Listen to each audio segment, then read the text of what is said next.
Time to talk trash. On my worst day, I could beat the hell out of you. Back to the Ultimate Fight Show on 740 The Game. That's right. You're listening to the Ultimate Fight Show on 740 The Game, brought to you by PokerVT.com, Tiger Martial Arts Longwood, and Oxygen4Energy.com. We are joined in studio by New Guy Bry and Ben Killer B Saunders. What's going on, guys? What's happening? Chilling. So we kind of got into UFC 108 and maybe some of the future from that card. We kind of started to talk about the Shane Carwin and Brock Lesnar and all that. Speaking of Brock Lesnar, let's kind of talk about that for a minute. What do you guys think about the topic that some people think that these fighters should be just straight-laced in the cage, win your fight, nothing but respect, and then you have these fighters that kind of go out and showboat after the fight. I mean, what's your opinion, Brian? Well, having not been in the cage myself, I can't tell you what it's like to try and control those emotions. But I will tell you as a fan watching the fight that, I do enjoy some of that showmanship. I like the fighters who show respect. I'm one of those people that I do like it when the guys touch gloves before the fight. Some of that stuff gets to be excessive, though. Touching gloves after every punch or after every exchange, this and that. It gets to the point sometimes where it's like, come on, guys, fight. And then there's the flip side of that coin. You got like Nick and Nate Diaz that it just seems like they just stand there and mouth off the entire fight. I'm not going to lie, man. That's entertaining. That's entertaining for me to watch. It's one of those things where it's like, it makes me want to know what's going to happen. Is he going to get his jaw knocked in for talking too much trash, or is he going to be able to back it up? Let's go. Let's do it. That's exactly what I think. I mean, don't get me wrong. I like to see them respect each other. I don't like to see a fighter disrespect the other fighter when he's laying on the mat unconscious. But to be honest with you, on the other side of the coin, we kind of need that as fans because now we kind of hate that fighter. I mean, now, at least me, I can't wait to see Brock Lesnar get smashed in the head. You know what I mean? So it kind of goes both ways.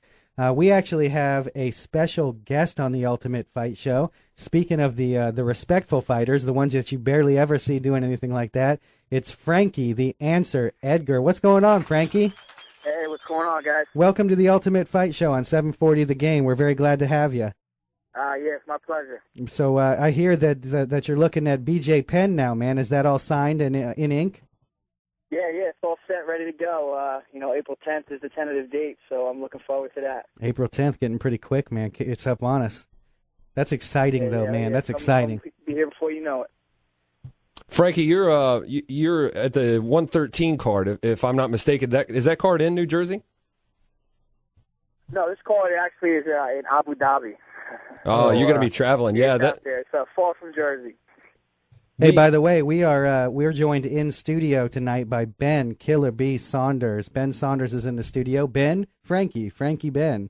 What's up, man? What's up, Ben? How you doing, man? Good, man. Big fan. So what do you think, Frankie? What we're talking about right now is we're talking about some of the antics that you see after the fights. You got people like Brock Lesnar going crazy after the fight. You have Aoki who broke the fighter's arm and then flicked him off. I mean, what is your opinion? Do you think that the fighters should just remain professional the entire time? I think everybody should just be themselves. You know what I mean?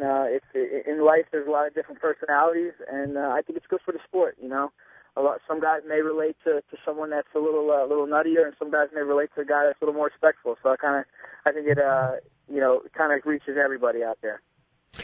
Frankie, I'm a little curious, man. We try to stay away from the typical, what's your diet, what's your game plan going into the fight. Some of that stuff gets a little repetitive, and obviously your game plan is to win and be the lightweight champion. So that's just something that's sort of self-explanatory. But I'm dying to know, who do you bring in to help you train? You're training out of the Rutgers University campus right now, doing some wrestling. Who do you bring to help you train for a guy like BJ Penn? It's kind of hard to emulate someone like BJ, man. He's kind of in a class of his own. So, really, I just, have my team, Ricardo Almeida, Enzo Gracie, is with us as well. We're all under him. So, I get a lot of good guys grappling in that aspect. I spar some professional boxers. I just recently started training with Phil Nurse.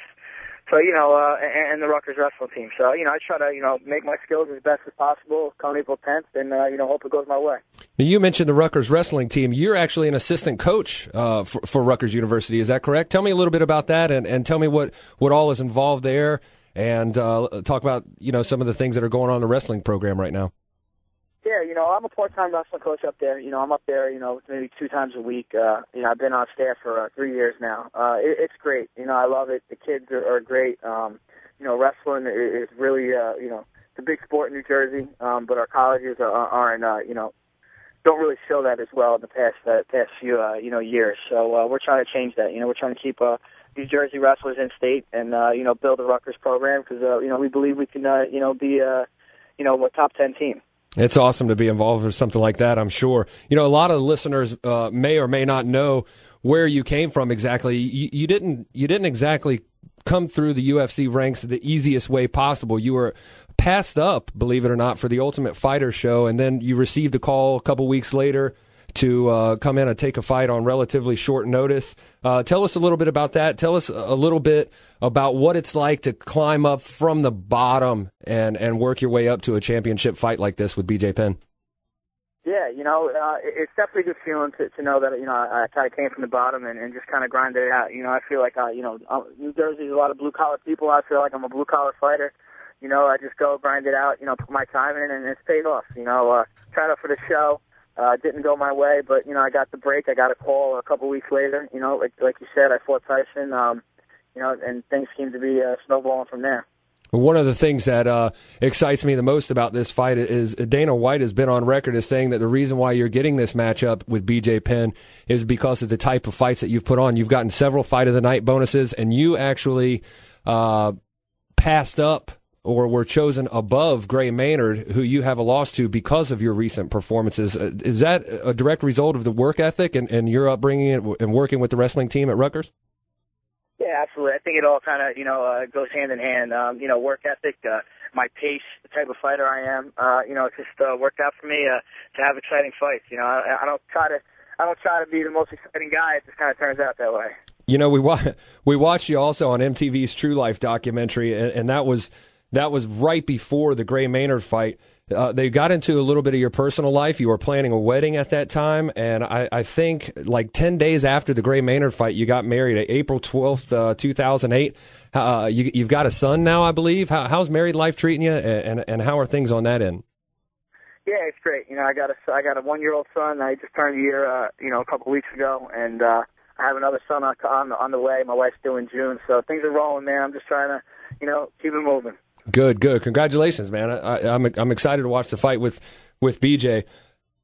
You're getting some notoriety with this opportunity. Is it putting a lot of pressure on you? What are you experiencing differently from what we saw in the True Life documentary, which was a guy struggling, barely making it? You're getting maybe 10 and 10 to win. You're making it month to month as far as paying for bills and training, and you've got a family now, you've got a wife now, you had all those bills with the wedding. What is life like for Frankie Edgar now that you're getting some notoriety? Is it harder to keep the training schedule? Is it causing any problems for you at all? No, if anything, it's probably it's easier to focus now. I have I always have goals set ahead of me, but now the goals are even bigger. So it's just easier to focus. It gives you that much more motivation to go out there and grind and train and improve. So I just focus on the positives. You can't really worry about all the extra hype around it.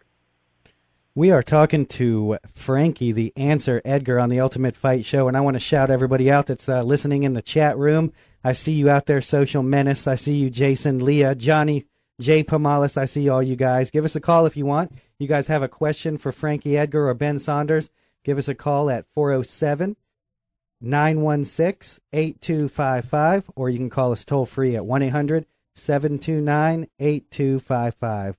Frankie, I'm real excited to see this fight, man. I think all your fights are exciting.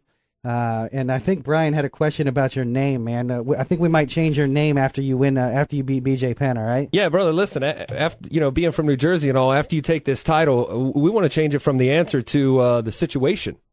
Ah, man, I've been getting clowned a lot because of this TV show. Jersey Boys, we love you guys. Yeah, man, it's all good.